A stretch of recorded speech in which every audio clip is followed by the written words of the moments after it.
어제 우리 교인들 25명 중심으로 한 70여 명이 철원에 평화 기행을 갔다 왔습니다. 가신 분들은 좋았죠? 저도 꼭 가려고 했는데 못 갔어요. 아쉬운데 사진만 봐도 너무 좋습니다. 일단 하늘이 파랗고요. 공기가 맑고요. 물이 깨끗하고 가는 사람들이 행복하고 그 모습이 하나님께서 보시기에 아름다운 모습입니다. 공기는 너무나 중요한 거예요. 왜냐하면 공기가 깨끗하면 건강합니다. 상쾌합니다. 기분이 좋습니다. 공기가 탁하면요, 황사가 있고 미세먼지가 많으면 나가기가 싫어요. 건강에 해롭습니다. 위험합니다. 공기는 많이 배운 사람이나 못 배운 사람이나 부자나 가난한 사람이나 권력 있는 사람이나 없는 사람이나 남녀노소 모든 사람에게 똑같아요. 그래서 중요한 거예요. 어떤 공기를 만드느냐가 대단히 중요합니다. 마찬가지로 물질적인 공기가 있는가 하면 생각이라는 공기가 있어요.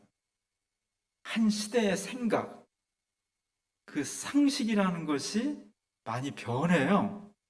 그 생각이라는 것이 큰 어떤 시대 정신, 그 시대 정신이 우리에게 막 닥쳐와요. 사조라고 그래요. 참치가 아니라 그 생각의 어떤 흐름, 물결, 이런 것들이 개인의 삶 속에 굉장히 큰 영향을 미쳐요. 왜냐하면 사람은 공기를 호흡하며 살아가듯이 시대 정신을 호흡하는 거예요. 그 시대 정신이 맑고 깨끗하면 우리 자신도 모르게 건강해지는 거고요. 내가 아무리 건강하고 싶어도 그 시대 정신이라는 공기가 오염돼 있으면, 잘못돼 있으면 내가 원하든 원하지 않든 그 시대 정신을 호흡해야 되기 때문에 나쁜 공기를 마시면 건강이 나빠지듯이 시대 정신이 잘못되면 우리의 영혼이 잘못되게 되어 있습니다. 한 500년 전까지만 하더라도 인류의 시대 정신은 뭐냐면 하나님 중심이었어요.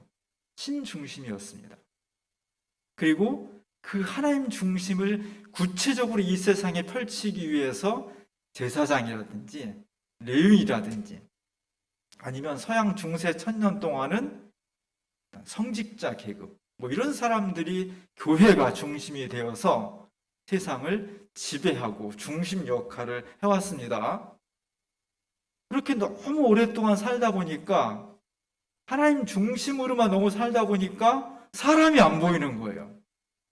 사람은 그냥 별로 중요하지 않은 존재였습니다. 그러다가 한 500년 전쯤부터 야, 너무 사람이 무시당하는 거 아니야? 사람이 그렇게 하찮은가? 사람이 이렇게 아무것도 아니어도 될까? 그런 자각이 일어나요. 그러면서 500년 전쯤 유럽에서부터 이젠 사람이 중요한 거야. 이런 운동이 휴머니즘을 통해서 일어나게 됩니다. 예술에서는 르네상스가 일어나고 사상에서는 휴머니즘. 이게 막 불릴듯 일어나면서 500년 동안 다가온 거예요. 우리가 잘 알고 있는 이런 선구자 중에 한 사람이 레오나르도 다빈치라는 사람입니다. 이 사람이 인체 비례도라는 그림을 그렸어요. 유명한 건축가의 이론을 그림으로 만든 건데 인체가 비례가 있듯이 세상 모든 곳에서는 비례가 있다. 그런 걸 주장하는 거예요. 근데 특이하게도 인간을 둘러싸이는 원이 세상이요, 지구요, 또 우주라고 할 수 있는데 그 중심에 누가 있느냐? 사람이 있다는 거예요. 이것이 아주 단적으로 500년 동안 지금까지 모든 세상 사람들이 호흡하는 공기, 정신의 공기를 상징적으로 표현해 주는 거예요. 사람이 중심이라는 거예요. 이것이 대단히 중요합니다. 우리는 내가 싫든 좋든 그런 공기 속에 태어난 사람들이에요. 이것을 근대성이라고 말합니다. 500년 전에는 이렇게 생각하는 사람이 많지 않았어요. 500년 전에는 그냥 모든 세상은 보이지 않는 신이 중심이고 교회가 중심이고 그랬습니다. 500년 전부터 사람이 실제 눈에 보이고 손에 만질 수 있는 존재인데 사람이 중심이지, 이런 생각을 하기 시작한 거예요. 처음에는 요만큼이었어요. 그 시대 정신이. 500년 동안 막 달려오다 보니까 지금은 그것이 대세가 되어버렸습니다. 그것이 공기가 되어버렸어요. 사람이 모든 것의 중심이고 주인이라는 생각이 시대 정신이 되어버렸습니다. 그래서 서양 중세 천년 동안은 신학이 학문의 왕이었어요. 다른 학문은 다 그냥 시종이었어. 지금은요, 신학을 학문의 대상으로도 잘 여기지 않으려고 해요. 자연과학, 신학하고 대화하려고 하지 않습니다. 사회과학, 신학하고 대화를 하려고 하지 않아요. 500년 전까지만 하더라도 오히려 신학이 중심이었고 나머지 학문은 다 종 같았는데, 교회요? 옛날에는 500년 전까지만 하더라도요, 도시에도 그 도시를 상징하는 랜드마크가 교회였습니다. 지방에 가면요, 저 중소도시에 가면 제일 큰 건물이 교회였습니다. 무슨 일만 있으면 다 교회 모여서 상의하고 기도하고, 교회가 삶의 중심이었어요. 새벽 종소리부터 하루가 시작되고 하루 밤 끝나는 것도 교회 종소리를 통해서 끝냈어요. 모든 것이 교회가 신앙의 모습이 삶의 중심이었습니다. 지금은 그렇지 않습니다. 지금은 교회나 신학이나 하나님이나 다 중심이 아니라 주변부로 밀려난 그런 시대를 살고 있는 거예요. 이것이 500년 동안 인류 역사가 진행해온 어떤 흐름의 결과예요. 우리가 지금 그런 시대를 살고 있는 겁니다. 하나님 없는 삶, 하나님 없이 인간이 주인인 세상, 인간이 모든 것을 만들고 모든 것을 결정하고 시작이요 끝이요 목적이요, 이런 시대를 우리가 살아가고 있는 것입니다. 우리가 성경을 맨날 읽는데요, 성경 내용이 많죠. 창세기부터 요한계시록까지 너무 많아가지고 잘 읽지도 못해. 너무 많아서. 한마디로 딱 줄이면 무슨 말이냐, 하나님이 이 세상의 중심이라는 거예요. 하나님이 이 세상의 근거라는 겁니다. 만약에 인간이 그 하나님을 떠나서 나 혼자 살아야지 이렇게 산다면 어떻게 되느냐? 행복하지 않다는 거예요. 행복할 것 같은데 그렇지 않다는 겁니다. 그래서 하나님 없는 삶은 가시덤불과 엉겅퀴가 있고요, 고통이 있고요, 노동이 있고요, 힘들다는 거예요. 제가 찾다가 아주 재밌는 표현을 찾았어요. 영어로 하나님이 없는 세상이 뭐냐? 하나님이 계시면 굿이란 굿은 선하고 아름답고 행복하고 풍요롭고 너무 좋은 거예요. 하나님께서 세상을 창조하시고 뭐라 했어요? 굿 그러셨다는 거예요. 그 속에 뭐가 있어요? God. 하나님이 계시기 때문에 굿이라는 거예요. 근데 거기서 하나님을 빼버리면 뭐만 남아요? 오 하나만 남는 게, 오는 0이잖아요. 그래서 그냥 저건 워드플레이지만 하나님이 계시는 것 속에 선함이 있는 거고요, 그 하나님을 없애버리면 nothing이라, 아무것도 없다는 거예요. 인생도 역사도 사회도 하나님이 계실 때 선함인 것이지, 하나님이 계시지 않으면 아무것도 아니라는 겁니다. 이게 대단히 중요해. 왜 중요하냐? 그래도 500년 전까지는 개인과 세상이 하나님과 동행하려는 흐름이 있었어요. 지금은 21세기는요, 하나님으로부터 어떻게든지 멀어지려는 방향을 갖고 있다는 겁니다. 어떻게든지 개인의 삶과 역사와 사회 속에서 하나님을 제거하려는 것이 모더니스트라는 근대성의 핵심이에요. 그럼 그 결과가 어떻게 될까요? 아무것도 남지 않는다는 겁니다. 그것은 아픔이고 죽음이고 심판에 이를 수밖에 없다. 근데 불행하게도 오늘 우리 시대가, 오늘 우리 이 역사라는 큰 흐름이 하나님을 떠나서 자꾸만 자기 혼자 살려고 한다는 거예요. 우리도 그 속에 들어가 있습니다. 중요한 것은 이것이 공기가 되고 있다는 거예요. 어느 한 사람의 생각이 아니라 시대 정신이 되고 있다는 거예요. 이게 무서운 거예요. 어느 한 사람이 그렇다면 나는 다른 공기 마시면 되잖아요. 근데 공기란 그렇게 되지 않습니다. 너무 위험한, 너무 불행한 공기로 지금 바뀌고 있다는 것이 대단히 두려운 거예요. 우리가 오늘 이런 시대를 살아가고 있다는 것을 직시하면서 우리 스스로 경각심을 가져야 돼요. 대단히 중요합니다. 오늘 본문의 말씀은 너무나 잘 알고 있는 말씀이에요. 서기관, 이스라엘 사람들은 한마디로 말하면 율법에 죽고 율법에 사는 사람들이에요. 우리가 어떻게 구원받을 수 있을까? 율법을 따라야 돼. 나쁜 건 아닙니다. 하나님께서 예수 그리스도 오시기 전에는 율법을 통해서 그 율법을 잘게 세분화시킨 것이 계명이에요.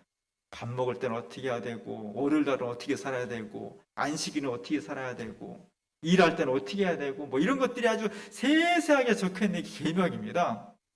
법률은 굉장히 많아요. 서기관은 그 법을 전문적으로 연구하는 사람이 오늘 아침에 신학자예요. 이 사람이 예수님을 찾아와서 묻는 겁니다. 예수님은 신학을 배운 적도 없고요. 율법 전문가도 아니에요. 목수예요. 학교도 제대로 공부하지 못한 분이에요. 그 예수님께 찾아와서 오늘 이 율법 전문가가 지식인이 묻는 겁니다. 수많은 계명 중에서 무엇이 가장 으뜸입니까? 율법의 본질이 무엇입니까? 이렇게 묻는 거예요. 이런 질문이 되게 어렵습니다. 어떤 꼬마가 와가지고 아저씨 인생이 뭡니까? 물어보면 뭐라고 대답해요? 이런 문제가 되게 어려운 거예요. 사랑이 뭐예요? 아주 익숙한 것이지만 어떤 본질을 말한다는 것이 대단히 어려운 거예요. 오늘 예수님이 그 질문을 지금 받았습니다. 그리고 설명을 딱 한마디로 하셨어요. 모든 계명은 본질은 뭐냐? 사랑이다. 근데 그 사랑이 첫 번째는 하나님을 사랑하는 것이고, 두 번째는 이웃을 내 몸처럼 사랑하는 거다.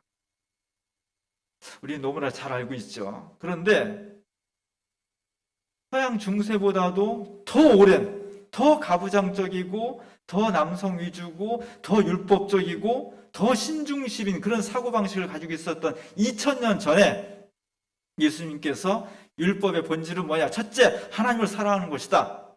신명기에 나와 있는 것처럼. 그것은 누구나 다 이해할 수 있는 거예요. 그래, 맞아. 하나님을 사랑하는 거지. 쉐마라는 신명기에 나와 있는 내 마음을 다하고 뜻을 다하고 힘을 다해서 하나님을 사랑하라. 이것은 유대 사람들이 달달달 외우고 있는 거니까. 근데 예수님께서 여기에 그치지 않았다는 거예요. 두 번째로 이웃을 내 몸처럼 사랑해라. 이것이 파격이었던 겁니다. 이것이 신중심의 사고방식을 가지고 있던 이스라엘 사람 듣기에는 놀라운 거였어요.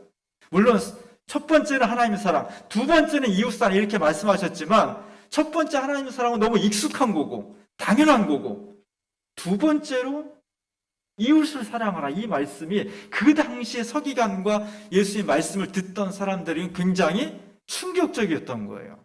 파격이었던 겁니다.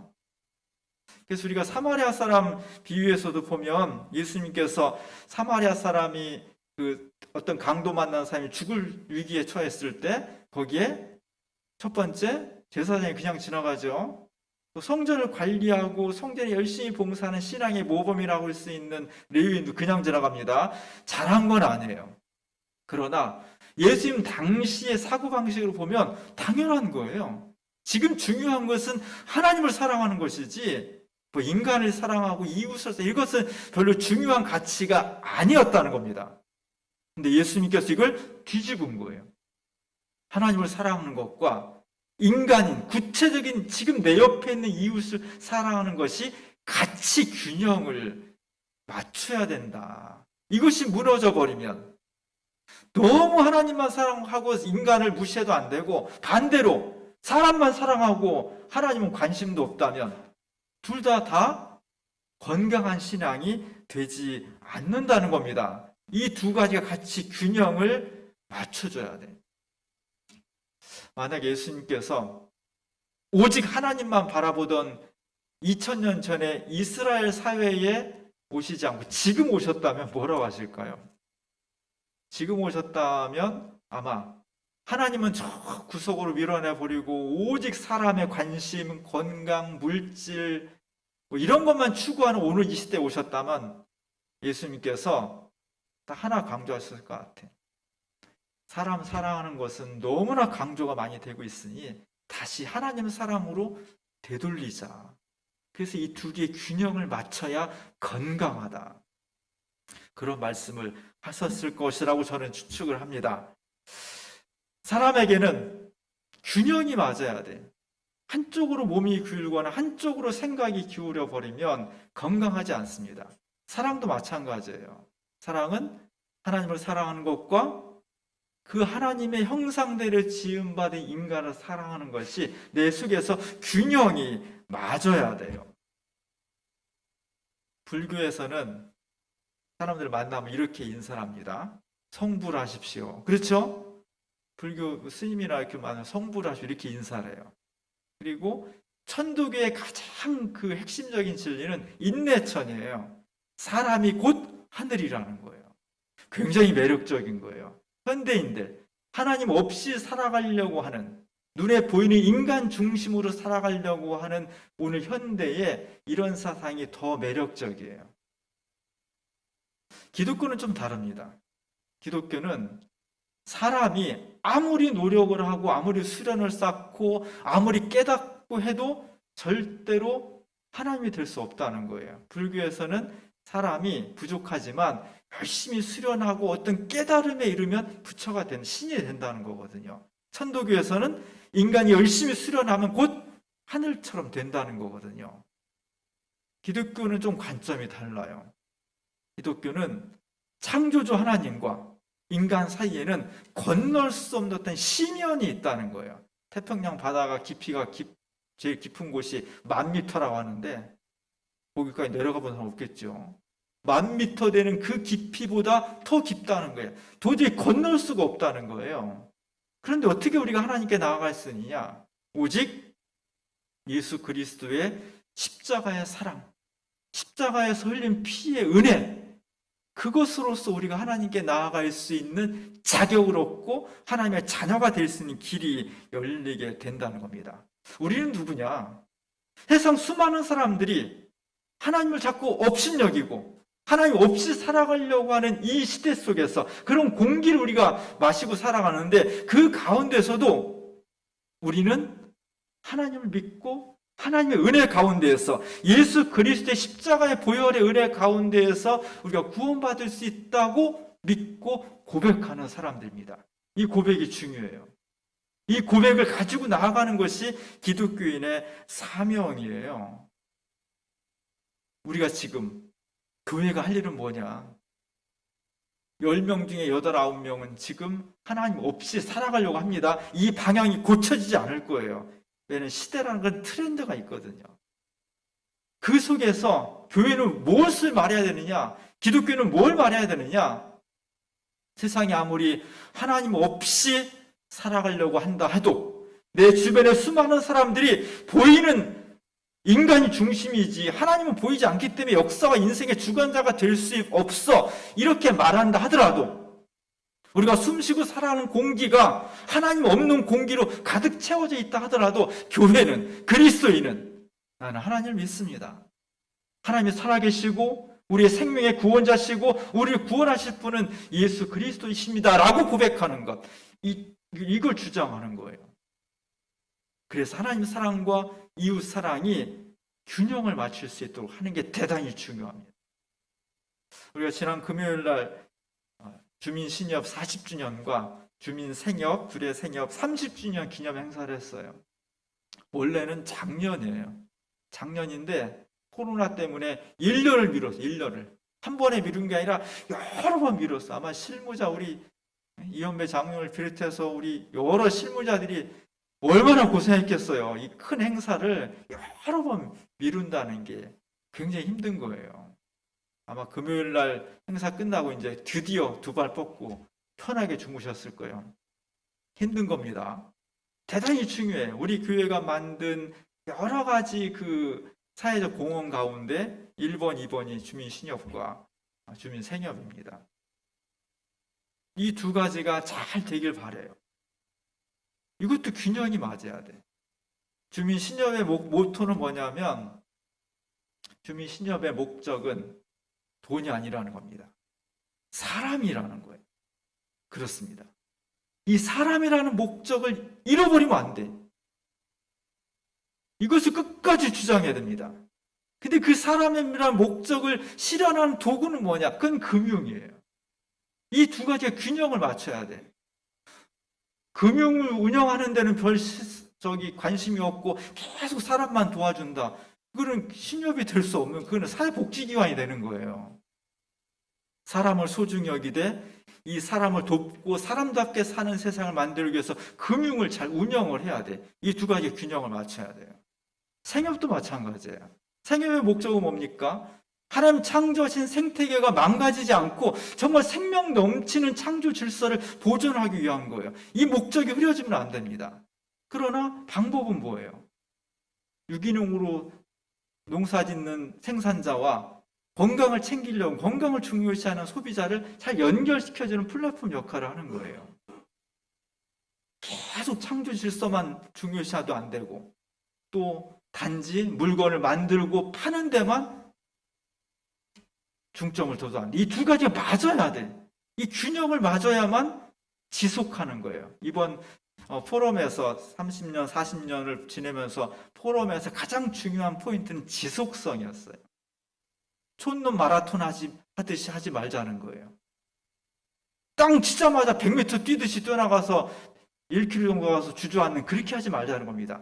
30년, 40년, 50년, 100년 우리 인생과 역사가 지속되는 이 두 가지 가치가 끊지지 않고 지속돼야 돼. 지속되려면 어떻게 되느냐? 목적과 수단이 균형을 이루어야 돼요. 그것이 대단히 중요합니다. 오늘 우리의 삶 속에도 우리 역사와 개인의 삶 속에 하나님 사랑과 이웃 사랑이 균형을 맞춰야 돼요. 한 500년 전까지는 너무 신중심, 너무 제사장, 성직자, 교회, 거기에 비해서 개인 인간은 그냥 취급도 못 받았어요. 너무 무시를 당한 거예요. 거기에 각성으로 르네상스, 휴머니즘, 종교계 이런 것들이 막 일어난 거예요. 그리고 500년을 달려왔어요. 지금은 거꾸로 되어버렸어요. 지금 너무 인간 중심, 보이는 인간밖에 없어요. 보이지 않는 하나님은 완전히 저 구석으로 밀려나 있습니다. 이렇게 돼서는 안 되는 거예요. 그래서 교회가 할 일이 필요한 겁니다. 인간을 사랑하되 하나님 사랑이 밀려나서는 안 되는 겁니다. 하나님을 사랑하고 하나님을 사랑하는 그 마음으로 인간을 사랑하는 것. 우리는 예수 그리스도의 십자가의 은총과 사랑을 먼저 받은 사람들이기 때문에 그 사랑을 입은 자로서 너무너무 감격하고 너무너무 감사해서 그 눈으로 우리 이웃을 바라보면서 그 사랑을 나누는 것. 이 두 개가 균형을 맞춰야만 교회와 신앙이 건강해지는 겁니다. 오늘 예수님께서 계명의 본질이 무엇입니까? 무엇이 가장 위대한 계명입니까? 이렇게 질문을 받았을 때 하나님 사랑과 이웃 사랑을 같이 말씀하셨습니다. 우리 교회가, 우리 그리스도인들이 시대의 공기를 바꿔내야 돼. 오직 인간밖에 없는, 하나님 없이 사는 역사와 삶이 불행으로 귀결될 수밖에 없다는 것을 우리는 너무나 잘 알고 있기 때문에 이 시대 속에 살아가는 사람들의 공기를 바꿔내야 돼. 어떻게? 다시 하나님의 사랑을 강조하는 쪽으로 바꿔서 균형을 맞춰야 됩니다. 여러분, 그 일을 위해서 부름받은 사람들입니다. 하나님의 사랑이 우리 속에서 뜨겁게 일어나서 그 사랑을 통해서 이웃과 역사를 바라보고 사랑할 수 있는 우리 모두 될 수 있기를 주님의 이름으로 간절히 축원합니다. 기도하겠습니다. 하나님께서 우리를 먼저 사랑하셨습니다. 우리는 그 사랑을 받은 사람들입니다. 독생자 예수 그리스도를 이 땅에 보내셔서 십자가 달려 죽게 하시고 그 고난과 죽음을 통해서 우리를 구원해 주셨습니다. 그 놀라운 사랑을 받은 저희들, 그 사랑을 통해서 우리의 이웃을 보게 하시고 역사를 볼 수 있도록 인도하여 주옵소서. 시대가 갈수록 하나님은 자꾸만 축소되고 인간의 존엄성만 너무 높아지고 있습니다. 주여, 저희들 속에 하나님 사랑과 이웃 사랑의 균형을 잘 맞추어서 이 사회를 향해서 이 시대의 공기를 사랑의 균형으로 만들어 갈 수 있도록 우리가 그 일에 앞장설 수 있도록 인도하여 주옵소서. 예수님의 이름으로 간절히 기도합니다.